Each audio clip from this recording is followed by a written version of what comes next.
महाराष्ट्र के पुणे में हाल ही में दुर्लभ न्यूरोलॉजिकल बीमारी गुइलेन बेरी सिंड्रोम के 26 नए मामले सामने आए हैं, जिसमें स्वास्थ्य विभाग सतर्क हो गया है। अब ये मामले 3 अलग अलग अस्पतालों में दर्ज किए गए हैं और इन मामलों के मिलने के बाद पुणे में गुइलेन बेरी सिंड्रोम को लेकर नगर निगम और स्वास्थ्य विभाग को अलर्ट कर दिया गया है। वहीं प्रभावित इलाकों को सील करके वहां स्वास्थ्य कर्मियों को भी तैनात कर दिया गया है। गुइलेन बेरी सिंड्रोम यानी कि जीबीएस में शरीर का इम्यून सिस्टम गलती से तंत्रिका तंत्र पर हमला करता है, जिससे मांसपेशियों में कमजोरी, सुन्नता और कभी कभी लकवा जैसे लक्षण भी उत्पन्न होने लगते हैं। तो चलिए आज की इस वीडियो में हम आपको बताते हैं कि आखिर ये बीमारी कितनी खतरनाक है।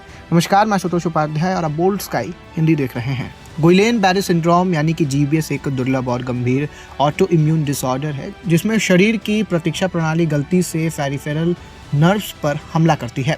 वही इस हमले में नर्व्स में सूजन और क्षति होती है, जिसके कारण मांसपेशियों में कमजोरी, झुनझुनी, सुन्नता और कई बार गंभीर मामलों में सांस लेने में कठिनाई भी हो सकती है।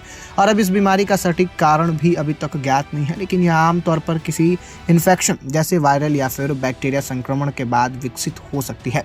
कई मामलों में फ्लू, डेंगू या फिर गैस्ट्रोइंटेस्टाइनल संक्रमण के बाद जीबीएस देखा गया है। यह स्थिति त्वरित चिकित्सा हस्तक्षेप की मांग करती है, क्योंकि उचित इलाज से रोगी की स्थिति में सुधार संभव है। तो चलिए अब आपको बताते हैं जीबीएस के लक्षण क्या क्या हो सकते हैं।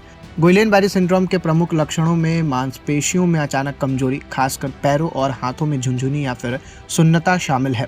वहीं रोगी को संतुलन बनाने में कठिनाई और चलने में परेशानी का सामना भी करना पड़ सकता है।